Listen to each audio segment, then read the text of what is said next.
ይህ አዋዜ ሰበር ነው።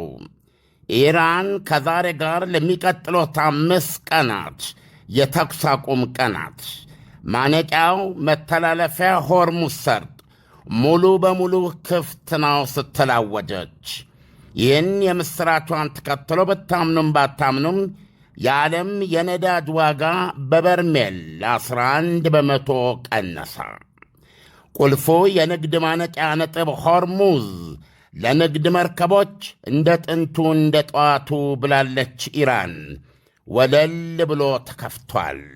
ውጭ ጉዳይ ሚኒስትር አባስ አርጋቺ ከቴህራን ተኩስ አቁሙ የሚያከትመው የፊታችን ማክሰኞ ነው።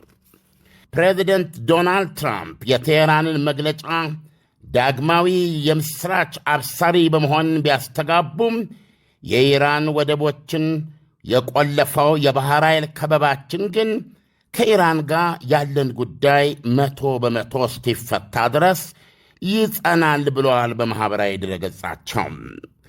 ፓኪስታን ያልተለመደ አዲስ የተገኘ ሰላም ሰሪነት ሚናዋን በማጧጧፍ የሁለቱን ተፋላሚ አገር ተደራዳሪዎች ኢስላማባድ ውስጥ በአካል በጠረጴዛ ዙሪያ አገናኝታ ድጋሚ ለማወያየትና ስኬት ለማወጅ ተግታ እየሠራች ነው። ፕሬዚደንት ዶናልድ ትራምፕ አሜሪካና ኢራን በቀጣዩ ድርድር ጦርነቱን የሚያከትም የሰላም ስምምነት ለመፈራረም የሚበቁ ከሆነ አሉ ጋዜጠኞች ፊት ደስታቸውን መደበቅ ባለመቻል ፊርማዬን ለማኖር ራሴው ወደ ፓኪስታን ልበር እችላለሁ ብለዋል። ዋው ወደ ፓኪስታን ከንፋለሁ አሉ የ79 ዓመቱ ውሽንፍሩ ፕሬዚደንት ዶናልድ ትራምፕ። ኢስላማባድ ውስጥ የሰላም ስምምነት የሚፈረም ከሆነማ መሄድ አይቀርም ብለዋል ለጋዜጠኞች። ራሴ እንድሄድም ይፈልጋል ሲሉ አክለዋል። ራሳቸውን በእጅጉ የሚወዱት ዶናልድ ትራምፕ የኢራን ምስራች የእስከዛሬውን የፈነጨብንን የነዳጅ ዋጋ ለመጀመሪያ ጊዜ $90 በታች በበርሜል አውርዶታል። ትራምፕ ኢራንን በማኅበራዊ ድረገጻቸው በታወቀ የቁም ጽሑፍ ካፒታል ሌተርስ ታንኪው ብለዋታል። የነዳጅ ዋጋ ቅድም እንዳልኳችሁ ሰብሯል ከ11 በመቶ በላይ። በዚህ የምሥራች ላይ አመድ የነሰነሰ ዜና ደግሞ ከዓለም አቀፉ ክራይሲስ ግሩፕ የኢራን ፕሮጀክት ተሰምቷል። የፕሮጀክቱ ኢራናዊ ዲሬክተር አሊ ባዬዝ ሲናገሩ ዲሬክተር ናቸው።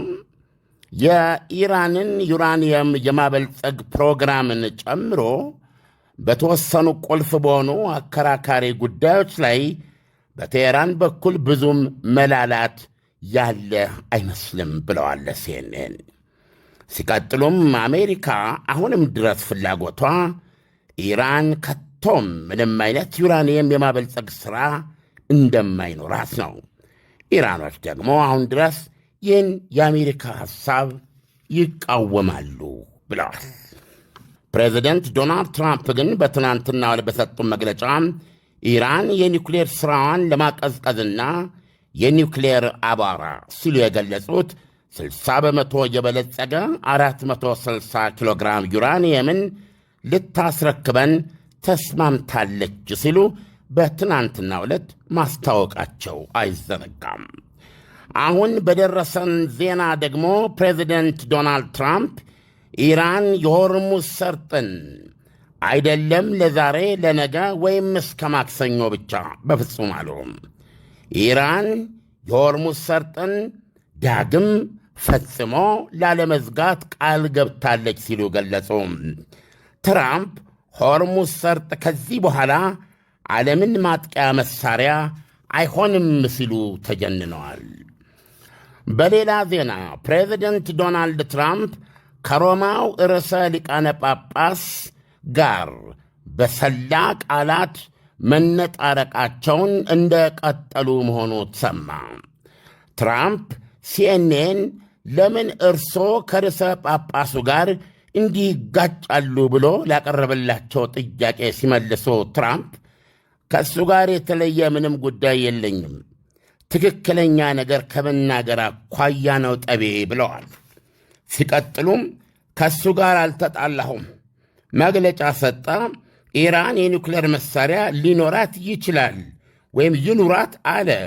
እኔም ኢራን ኒውክሌር መሳሪያ ሊኖራት አይችልም አልኩ ይላሉ ትራምፕ። የሲኤንኤን ጠያቂ ኪትሰን ጣልቃ ገብታ ርዕሰ ሊቀ ጳጳሱ እንዲህ አላሉም፣ ኧረ አልወጣቸውም ስትል አርማቸዋለች። ጳጳሱ ኢራን ኒውክሌር መሳሪያ ሊኖራት ይችላል አላሉም፣ ካፋቸው አልወጣም ብላላቸዋለች። እንደውም ኒውክሌር መሳሪያን በተደጋጋሚ በማውገዝ ዓለም ይህን መሳሪያ እርግፍ አድርጎ እንዲተው ለሀገራት ጥሪ አድርገዋል።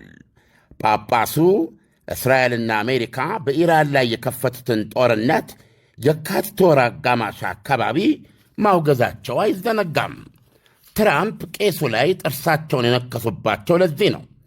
ትራምፕ እንደሚሉት አሜሪካና እስራኤል ኢራን ላይ የዘመቱት የኒውክሌር ቦምቧን ለማስጣል ነው።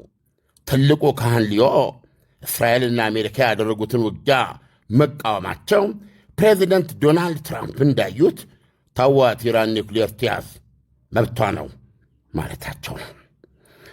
አሜሪካ ተወላጅ ወይም አሜሪካዊው ርዕሰ ሊቃነ ጳጳስ በካርዲናልነታቸው ወቅት ሮበርት ፕሬቮስት ይባሉ ነበረ።